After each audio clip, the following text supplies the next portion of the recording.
Hace varios años mi mujer y yo vivíamos en Kansas City, y yo trabajaba en Kansas, del otro lado del río. Estando empleado en Kansas, tenía que pagar los impuestos correspondientes sobre mis ingresos al estado de Kansas, pero como residente en Missouri no tenía que pagar el impuesto hasta el fin de año. Nos trasladamos al estado de Colorado en julio de cierto año, y al final del año me di cuenta de que le debía a Kansas 7 meses de impuestos. Lo primero que pensé fue olvidar el asunto. Y es lo más fácil. Después de todo, el monto era relativamente pequeño y con seguridad que no se molestarían en buscarme a esa distancia con el fin de cobrarme lo adeudado. Pero luego, el Espíritu Santo me trajo a la memoria un versículo que había aprendido anteriormente. Pagad a todos lo que debéis, al que tributo, tributo, al que impuesto, impuesto. Romanos 13:7. Dios convenció a mi corazón de que debía pagar al estado de Kansas los impuestos que le debía como acto de obediencia a Dios. Miren qué importante cómo este hombre no actúa impulsado por, ay, es que y si me buscan, y si me sancionan, no, por obedecer a la palabra. Y en esas pequeñas cosas el Señor nos provee. Era algo significativo ante sus ojos, no, era una suma muy pequeña que se iban a molestar en buscarme, pero es que yo obedezco al Señor. Es que la suma puede que no la vea el hombre, pero Dios sí la ve, ¿cierto? Es el acto de obediencia. Dios me convenció en esa oportunidad con relación al pago de los impuestos, y ese hecho ha influido en mis acciones y me ha gobernado desde aquel entonces. Miren, yo creo que lo he dicho acá, estoy muy en contra de que vayamos en una moto sin un casco, porque Dios dejó unos legisladores acá en la tierra. Ay, no, yo no voy a pagar el impuesto predial, ay, yo no voy a pagar esto, y como que creemos que es que estamos burlando al hombre, o burlamos las leyes de tránsito, o burlamos a la gente. No, burlamos al Señor, porque si Él dijo que obedezcamos a nuestras autoridades, es de Él de donde viene el mandamiento, no de nosotros. Entonces, cuando sean esas pequeñas cosas, piensa, ¿a quién estás obedeciendo? Yo le decía a alguien hace poco, tú no aprendes a obedecer en lo pequeño, no vas a aprender a obedecer en lo grande. Estamos en un lugar y dicen, no se puede tomar fotos. No tomes fotos, es que no es la sencillez del acto, pero que tiene una foto. Es el acto mismo, es el principio de la obediencia. Hace días, resulta que alguien colocó un contrabando.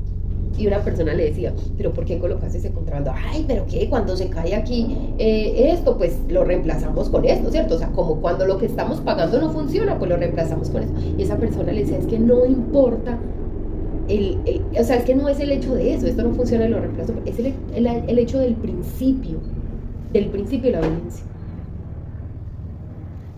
En una ocasión iban a ir 2 personas en la moto, entonces iban a llevar a una niña. Y alguien les dijo, no la lleven, eso está prohibido, ya la niña pues no debe ir en la moto, además van sin casco. Y una persona decía, no importa, es que eso de aquí para allá no hay tránsito. Pero ¿sabes qué le estás enseñando a esa niña? ¿Sabes qué estamos enseñando a los hijos? O sea, cómo ellos desde pequeñitos les estamos enseñando, no se puede burlar la autoridad. Las leyes están hechas para no cumplirla. Eso le estamos diciendo con nuestros actos. Porque habla más nuestro ejemplo que nuestras palabras. Y lo que tú y yo hacemos va a tener un poder de influencia sobre ellos más grande que lo que les decimos. Entonces este pastor creyó, no hay problema. Pero llega el Señor y le dice, no, ven, eso está mal. Paga tus cuentas, al que tributo, al que impuesto. Es que estás aquí, estás elegido por unas leyes. Y si somos capaces de burlar tan tranquilamente las leyes que vemos, que nos sancionan inmediatamente, tranquilamente burlamos las leyes del Señor, tranquilamente burlamos su palabra. Dios me convenció en esa oportunidad con relación al pago de los impuestos, y ese hecho ha influido. Bueno, así es como aprendemos a estar convencidos, haciendo que la palabra de Dios se haga oír con relación a situaciones concretas que surgen en nuestra vida, y resolviendo cuál es la voluntad de Dios en esas circunstancias basadas en la palabra. Resulta que yo estaba en un lugar y alguien me dice, Chelsea, come galletas. Había hecho unas galletas, ay, más ricas. Y ella se fue como para la cocina y yo empecé a comer y yo, ay, qué delicia, ve, le voy a llevar a mi mamá. En ese tiempo creo que estaba soltera, creo yo. Ay, voy a llevarle a mi mamá, pues todavía no me había casado. Y empecé a guardar, pues cogí una servilleta y cogí varias y las guardé, pero la persona no se dio cuenta. Resulta que en la noche, no, yo ya estaba casada, ya estaba con mi esposo, estábamos haciendo el devocional. Cuando yo estaba leyendo, creo que era Levítico, y decía, cuando tu hermano te invite a comer, pues el prójimo, ¿cierto? Hablamos del prójimo, no es el hermano de sangre, sino un prójimo. Cuando te invite a comer, come hasta saciarte, pero no guardes en tu bolsa. Ay, eso fue tan charro. Ay, Dios mío. Ahí mismo la palabra me convenció. Era como robar. Sí, coma todo lo que quiera, pero no guarde en su bolsa. Entonces, muchas veces, pero a devolver las mías, sí.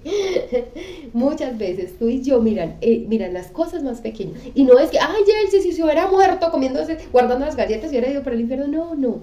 Pero Dios no solo se enfoca en nuestra salvación, Él se enfoca en una vida de integridad. Él se enfoca en los pequeños detalles, en los grandes detalles. En todo se enfoca nuestro Señor, porque quiere perfeccionar nuestro carácter. Hacernos al nivel, que lleguemos al nivel de nuestro Señor Jesús. Ese es el deseo de Dios. Entonces, por eso te va a llamar a ti y a mí la atención en toda nuestra vida, en nuestra santidad. Amén. Él se enfoca en nuestra santidad. Y la santidad es en todas las áreas, ¿cierto? En la Biblia se menciona claramente muchas circunstancias y asuntos relativos a la vida práctica. Y haríamos bien en aprendernos de memoria los versículos que se refieren a dichas situaciones y asuntos. Por ejemplo, la voluntad de Dios respecto a la honestidad se especifica claramente. Por lo cual, desechando la mentira, hablad verdad cada uno con su prójimo. El que hurtaba, no hurte más. Efesios 4, 25 al 28. La voluntad de Dios, vamos a leer ese Efesios porque aquí yo creo que el escritor lo resumió. Gálatas, Efesios 4, 25 al 28. Por lo cual, desechando la mentira, hablad verdad cada uno con su prójimo, porque somos miembros los unos de los otros. Airaos, pero no pequéis, no se ponga el sol sobre nuestro enojo, ni deis lugar al diablo. El que hurtaba, no hurte más, sino trabaje, haciendo con sus manos lo que es bueno, para que tenga que compartir con el que padece necesidad. Ay, qué hermoso. Miren que el propósito del Señor siempre va más allá del acto mismo. Y yo aquí quiero hacer un paréntesis. Yo no sé si tú le debes a alguien dinero, pero es necesario que aprendamos a ser muy correctos con las cosas. Es preferible no prestar, pero si se necesitó prestar, es necesario pagar. Entonces es que nosotros tratemos de estar a cuentas en todas las áreas de nuestra vida, porque puede que no por eso tú pierdas tu salvación, pero sí con qué cara nos presentamos delante del Señor, sabiendo que debemos a la gente, sabiendo que nos como que burlamos a la gente. Y yo creo que eso también deja mucho que pensar de alguien que es verdadero hijo de Dios. Finalmente yo creo que el no querer pagar es robo, y eso no hace un hijo de Dios. La voluntad de Dios, con referencia a abstenerse de la inmoralidad sexual, también se aclara perfectamente. La voluntad de Dios, bueno, vamos a leerlo porque él los resume. Entonces, 1 Tesalonicenses 4:13 dice, 4:3.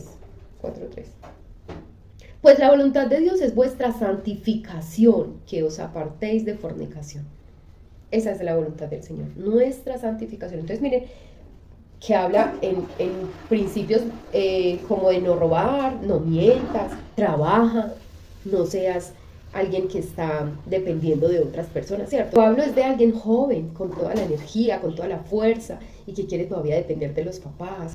Habla de estos principios, pero también toca la parte sexual, como para el Señor es tan importante nuestra área sexual.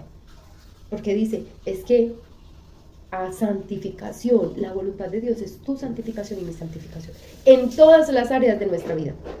Entonces toca la de cómo hablamos, si hablamos engaños, si hablamos la verdad, si somos indelicados con lo de nuestro prójimo, si no trabajamos, sino que nos hacemos una carga para otros y no tenemos cómo ayudar a otros, pero también nuestra santificación en nuestra área sexual. Ahora somos tentados en todas las áreas de nuestra vida, tanto hombres como mujeres, por la pornografía, por la fornicación, por el adulterio en las que estamos casadas. Pero entonces el propósito del Señor es su voluntad de nuestra santificación. A eso estamos llamados. Estas son cuestiones ya resueltas en las que no deberíamos tener dificultad alguna en llegar a una convicción en cuanto a la voluntad de Dios, si queremos obedecer su palabra. El Señor desea nuestra santificación en todas las áreas de nuestra vida, en todas las áreas de nuestra vida. Por eso no podemos decirle al Señor, ven y gobierna en mi vida, y incluso en la parte financiera, el Señor también. Muchas veces el Señor se va a meter en nuestra parte financiera, en las relaciones personales, en nuestro trabajo, todo, porque Él quiere perfeccionar su obra en todas las áreas de nuestra vida, en nuestro ser completo.